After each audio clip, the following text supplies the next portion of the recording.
नारियल फोड़ करके क्रेडिट लेने का काम करते हैं।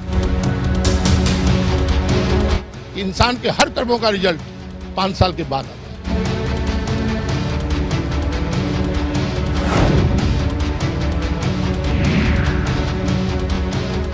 नमस्कार, स्वागत है आप सभी का हमारे इस खास कार्यक्रम मुंबई की आवाज में। मैं हूं संजय मिश्रा।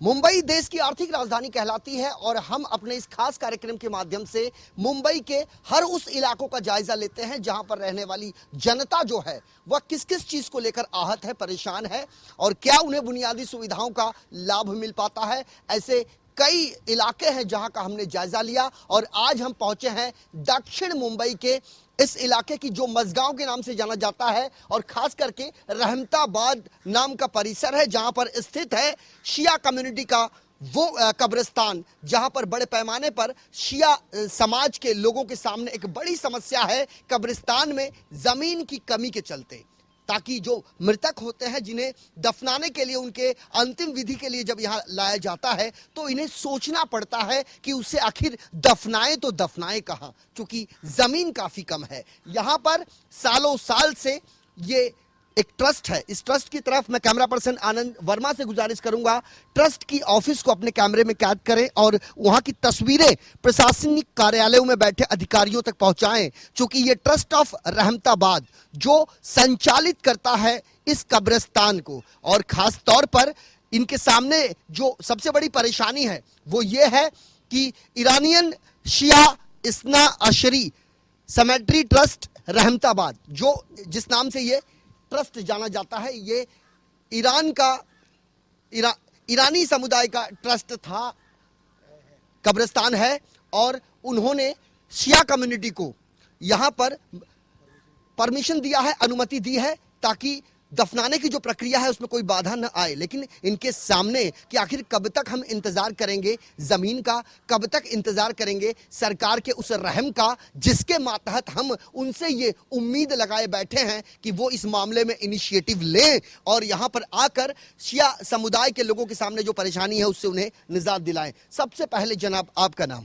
मेरा नाम मोहम्मद रज़ा मंसूरी है और मैं यहाँ पे ईरानी सेमेंट्री कब्रिस्तान का मैं एक वर्किंग कमेटी के हिसाब से मैं हूँ। और ये कब्रिस्तान आज से पहले से ये कब्रिस्तान चल रही है जो ईरानियन शिया इस्ना शरी को हुआ था, अपलॉड हुआ था ये है। और वहाँ यहाँ पे जब अपलॉड होने के बाद जब पब्लिक थी जो शिया इस्ना शरी अलग से जो पब्लिक थी उनको भी सैयद गिना जाते हैं, उसमें अलग अलग से आ जाते हैं। तो इनमें हम लोग ने इजाज़त दिए थे दफनाने के पहले, आज से कुछ 150 साल हमारे जो बड़े बड़े जो पहले के जो ट्रस्टी थे उन्होंने इजाज़त दी थी दफनाने के लिए। लेकिन आज ऐसा वक्त आ गया हुआ है कि आज हमारे पास जो दफनाने के आप पीछे देख सकते हैं कब्रें हैं, लेकिन आज हमको बहुत जगह जो है आज हमको बहुत कम पड़ रही है पब्लिक को दफनाने के लिए। इस्लाम के हिसाब से जो शरीयत के हिसाब से आज एक एक कब्र को जब हम दफनाए जाते हैं तो 3 साल कभी 5 साल तक हम उनको वापस खोद के दूसरे को दफनाया नहीं जा सकता है। यह आजकल हमको बहुत बड़ी बड़ी मुश्किलें आ रही है। तो यहाँ पे वर्तमान में जिस तरीके से दफनाने के लिए जब किसी को लाया जाता है तो सबसे बड़ी दिक्कत आपके सामने किस चीज को लेकर आती है सबसे ज्यादा? क्योंकि आपने बताया कि बॉडी डिकम्पोज नहीं हो पाती और उसके पहले ही एक नई बॉडी आ जाती है यहाँ पर और फिर उसे दफनाने में आपके सामने दिक्कत आती है। तो जब बॉडी डिकम्पोज नहीं हो पाती है तो कैसे उस वहां पर दूसरे बॉडी को वहां पर दफनाया जा सकता है? फिर अभी जब किसी और का कब्र रहता है जिनको फिर उनको बुलाया जाता है, यहाँ पे उनका इजाज़त लिया जाता है कि अगर आप दे रहे हैं आपकी जगह पे किसी और को हम दफनाने के दे तो उनके इजाज़त के बगैर हम किसी और को दफना नहीं सकते। उनको बुला के उनका इजाज़त लिया जाता है, फिर उनकी कब्र खोद के उनको दफनाया जाता है। ये एक बड़ी समस्या, यानी जीते जी इंसान परेशान और मरने के बाद भी जो परेशानी का जो सबब है वो कम होने का नाम नहीं ले रहा है। इनका साफ तौर पर यह कहना है कि यदि किसी व्यक्ति की मौत हो जाती है जो इनकी कम्युनिटी से बिलोंग करता है तो वहां पर वो सबसे पहले इस कब्रिस्तान में दफनाए गए उस जो कब्र है उनके परिवार वालों से ये अनुमति लेते हैं, उनकी एनओसी लेते हैं, उनसे विनंती करते हैं कि फिलहाल जो जगह की कमी है तो उनके घर की जिस डेड बॉडी को यहाँ पे दफनाया गया है उस जगह पर उस व्यक्ति के उस परिवार के सदस्य को दफनाया जाए। लेकिन बड़ी परेशानी बड़ी है। जनाब, सबसे पहले आपका नाम? सैयद अली आबदी। ये कितने साल से ये कब्रिस्तान यहाँ पर है दक्षिण मुंबई में?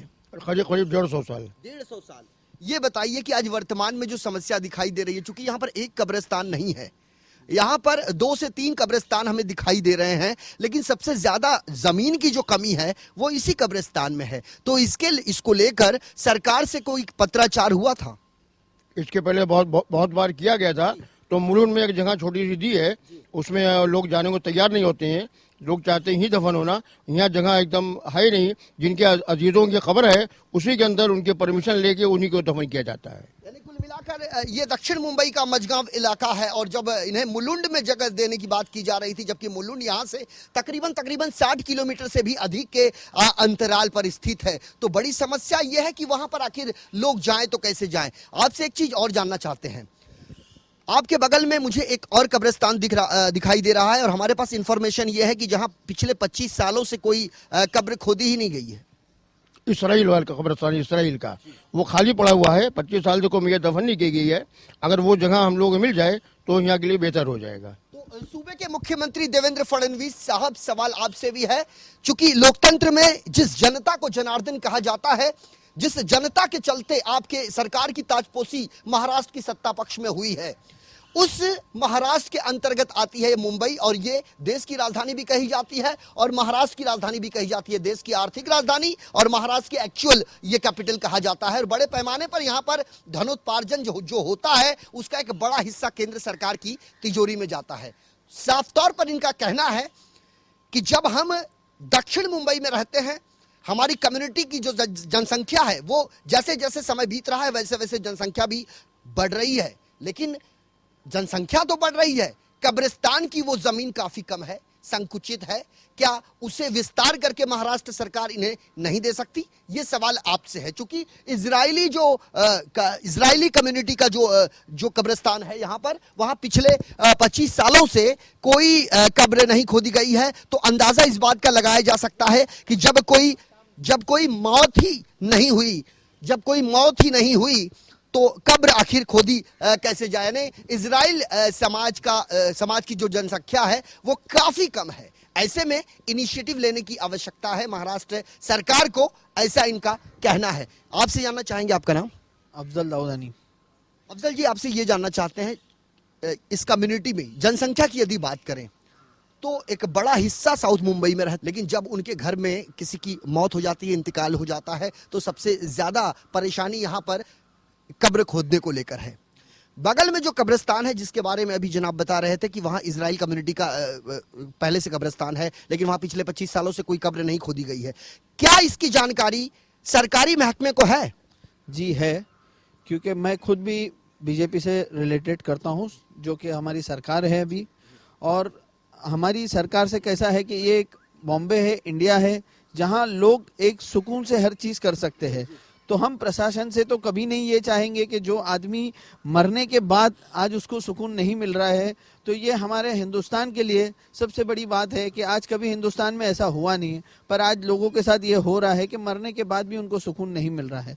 यहाँ प्रॉब्लम क्या है कि यहाँ कंटिन्यूस कब्रिस्तान है, ये ईरानियों का कब्रिस्तान है। हम ईरानी कम्युनिटी का भी तहे दिल से शुक्रिया अदा करते हैं कि उन्होंने बाकी सारी लोगों को जो शिया कम्युनिटी से बिलोंग करते हैं, जैसे उसमें सैयद फिरका आ जाता है, शिया फिरका आता है, खान फिरका आता है, उन सभी को उन्होंने परमिशन दिया दफन होने के लिए।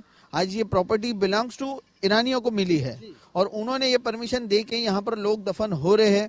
पर अभी ऐसी स्थिति हो गई है कि यहाँ पर एक भी जगह नहीं है हमारे पास, और हम प्रशासन से यही चाह रहे हैं कि हमारे को इस इलाके के अतराफ में अगर हमको कहीं जगह मिले, या एक बाजू में कब्रिस्तान है जो इजरायलियों का कब्रिस्तान है, वहाँ पर आज एक फैमिली रह रही है खाली उस कब्रिस्तान के अंदर। प्रशासन के हिसाब से कोई कब्रिस्तान में कोई फैमिली नहीं रहना चाहिए, वहाँ एक फैमिली रह रही है और वहाँ पर 25 साल से एक कब्र को भी एक भी किसी को दफनाया नहीं गया है, जबकि वो इस कब्रिस्तान से लग के है, बाजू में है, एक ही दीवार है कि अगर एक दीवार आप गिरा दोगे तो वो कंटिन्यूस वो जगह हो जाएगी।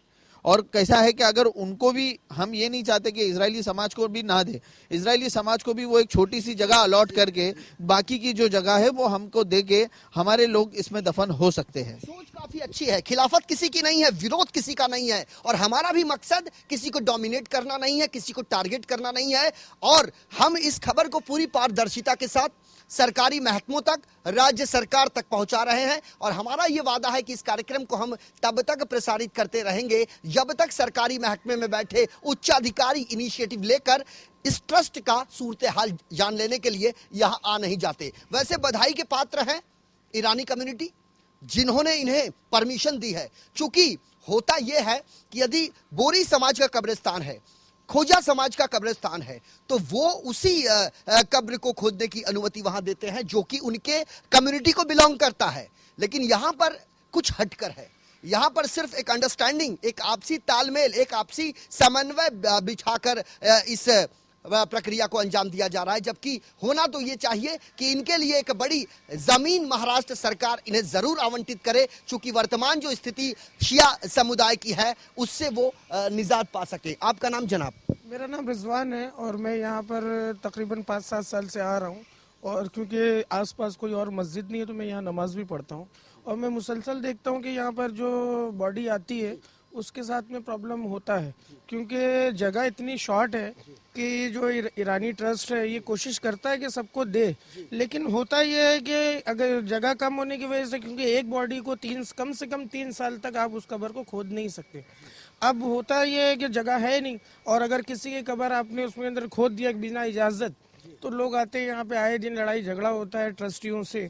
तो वो ये सब प्रॉब्लम फेस तकरीबन हो रहा है। कोई लड़के आ रहे मारने के लिए, क्योंकि वो होता ही है कि किसी के बाप की कब्र है, किसी की माँ की कब्र है, और अब उसको बुरा लगा कि आपने कैसा खोद दिया, लेकिन अब वो करे क्या, जगह तो है नहीं। नतीजा ये होता है कि यहाँ बॉडी पूरा दिन हो जाता है कि लड़ाई झगड़ा ही होता रहता है। वो लोग इसको मेंटेन करते हैं।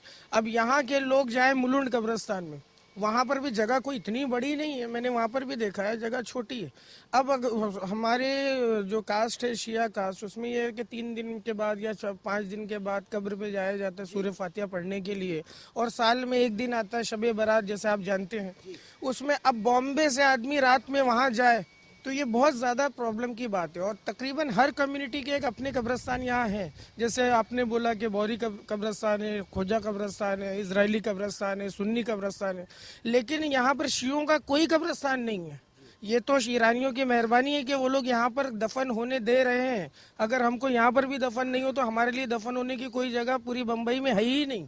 ये सच्चाई है, ये सच्चाई है शिया कम्युनिटी की, शिया समुदाय की, जो अब तक कहीं ना कहीं से दबी पड़ी है। लोगों को इस बात की कोई जानकारी नहीं है कि वर्तमान जो स्थितियां प्रमाण हो रही हैं इनके सामने, इसका सूद लेने वाला कोई नहीं है। हम अपने तमाम दर्शकों को बता दें कि जिस इलाके में हम खड़े हैं यहाँ पर सांसद शिवसेना पार्टी के हैं, उनका नाम है अरविंद सावंत।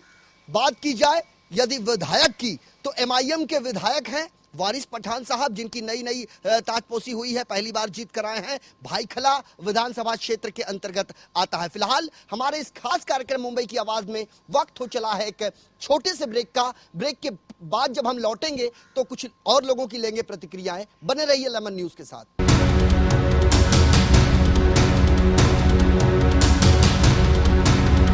नारियल फोड़ करके क्रेडिट लेने का काम करते हैं। इंसान के हर कर्मों का रिजल्ट 5 साल के बाद आता है।